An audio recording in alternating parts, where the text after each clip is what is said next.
Assalamualaikum warahmatullahi wabarakatuh. Pada kesempatan kali ini saya akan mencoba untuk melakukan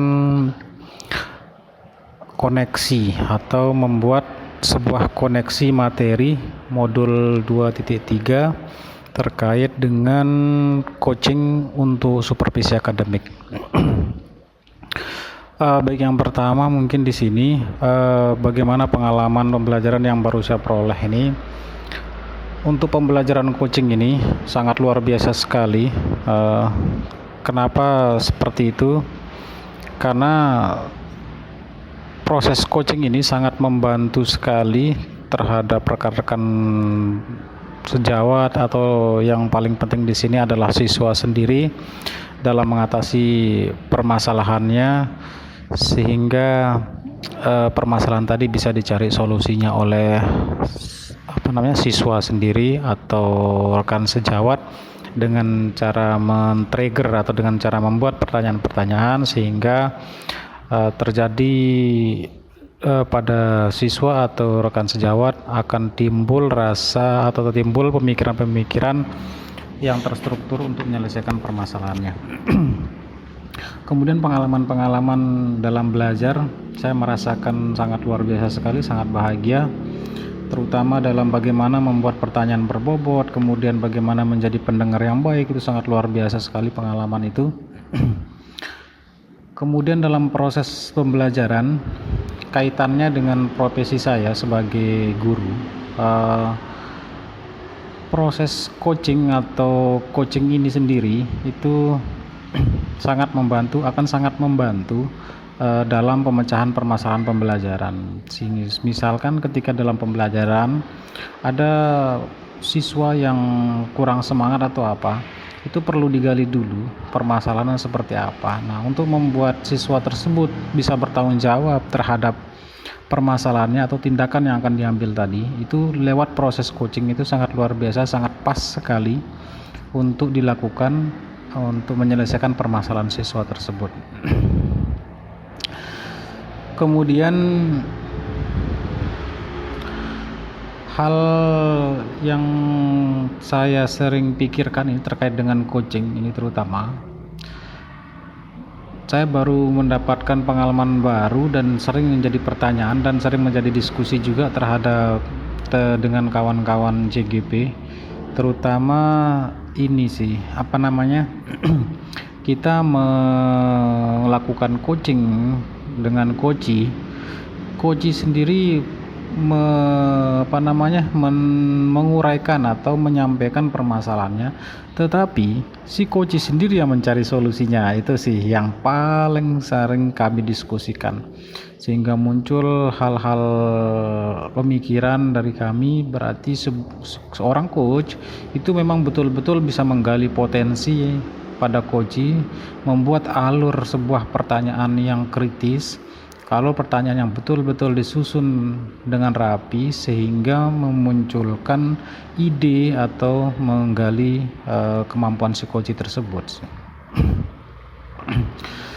Terkait dengan mengolah materi yang sudah dipelajari dengan pemikiran pribadi sehingga tergali wawasan baru. Iya. Ini memang sering kami lakukan, tetapi secara detail teorinya saya baru belajar sekarang terkait dengan coaching ini. Tetapi dalam proses ya, kalau mungkin lebih disebut konsultasi, mungkin sebelum yang sering saya lakukan itu konsultasi. Saya sendiri sering konsultasi kepada pimpinan sebagai untuk menanyakan sebuah permasalahan, atau siswa sendiri konsultasi. Tetapi dengan mendapatkan teori coaching ini, saya lebih merasa proses yang ingin digali itu, tahapan-tahapan dari coaching itu sendiri saya lebih memahami itu, kemudian tujuannya dan bagaimana mendapatkan 3 kompetensi, bagaimana menghadirkan diri secara penuh, mendengarkan coach, kemudian memberikan pertanyaan-pertanyaan berbobot. Nah, kemudian terkait dengan bagaimana menganalisis tantangan sesuai dengan konteks asal CGP.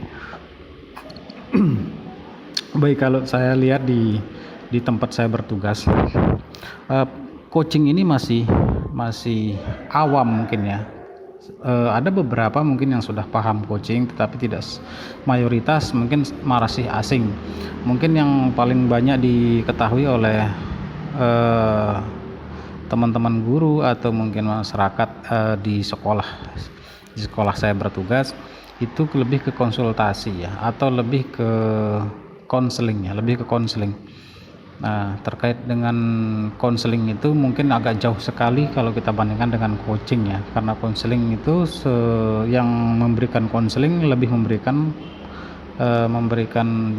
apa namanya, solusi gitu. Konselor itu memberikan solusi, tetapi kalau coaching memang betul-betul si coach memunculkan ide dengan cara memberikan pertanyaan oleh coach sehingga muncul alternatif yang muncul sendiri dari coach gitu.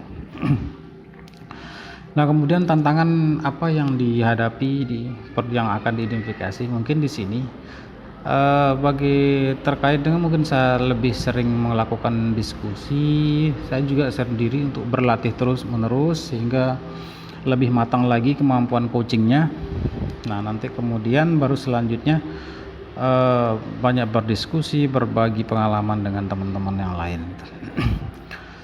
Kemudian terkait dengan keterhubungan pengalaman masa lalu,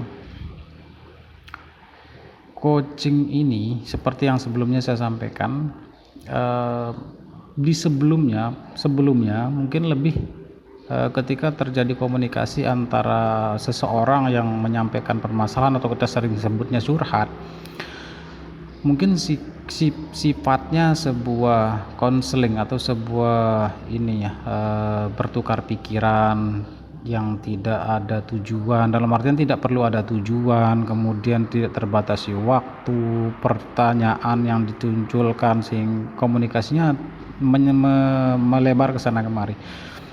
Itu sih yang saya pengalaman sebelumnya. Kemudian setelah belajar coaching, saya lebih paham bagaimana kompetensi coaching itu sendiri apa saja. Kemudian dalam proses coaching harus ada tirta, kemudian ada kompetensi rasa, seperti itu. Terkait dengan penerapan di masa mendatang, tentunya dengan teori-teori yang sudah saya pelajari, praktek latihan, kemudian sampai bagaimana mensupervisi coaching itu sendiri. Insya Allah ke depan kualitas coaching saya akan lebih baik dan akan saya terapkan di sekolah, terutama khusus untuk permasalahan siswa saya sendiri. Terkait dengan konsep atau praktek baik yang dilakukan dari modul yang sudah saya pelajari. Konsepnya, hal baik yang akan saya lakukan dari modul yang saya pelajari tentunya dalam teori-teorinya akan coba saya berbagi dengan teman teorinya. Kemudian terkait dengan praktek baiknya itu sudah saya lakukan contoh seperti di tugas-tugas LMS, seperti apa coaching, kemudian melakukan coaching sendiri dengan siswa. Di sana mungkin akan melibatkan teman guru sebagai supervisi, melihat proses coachingnya sendiri bagaimana.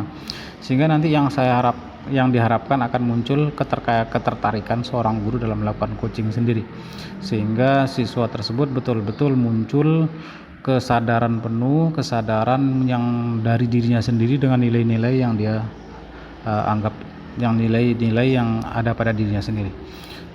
Selanjutnya terkait dengan informasi yang didapat dari orang atau narasumber lain di luar bahan ajar, itu sih ini dari Bapak Kepala Sekolah saya sendiri. Bapak Kepala Sekolah saya sendiri sering melakukan coaching kepada kami bawahannya. Ketika seorang bawahan memang tidak mampu menemukan solusi dari permasalahan, biasanya Bapak Kepala Sekolah melakukan coaching, kemudian sesuai dengan alur tirta itu juga muncul di sana alur tirta yang dilakukan oleh Bapak Kepala Sekolah. dan banyak sekali masukan-masukan dari pengalaman-pengalaman ketika Pak Kepala Sekolah mengcoaching kami sendiri di sekolah gitu, terkait dengan permasalahan-permasalahan pekerjaan di sekolah. Mungkin itu saja yang bisa saya sampaikan ini terkait dengan tugas koneksi antar materi modul 2.3, coaching untuk supervisi akademik. Saya berharap untuk ke depan kompetensi coaching yang sudah saya pelajari, yang sudah saya praktekkan, kemudian berkolaborasi dengan teman bisa meningkat, kemudian bisa lebih baik lagi, dan tentunya yang harapan terbesarnya adalah proses coaching ini bisa dilakukan dan bisa memberikan solusi terhadap proses belajar siswa. Mungkin itu saja. Terima kasih. Assalamualaikum warahmatullahi wabarakatuh.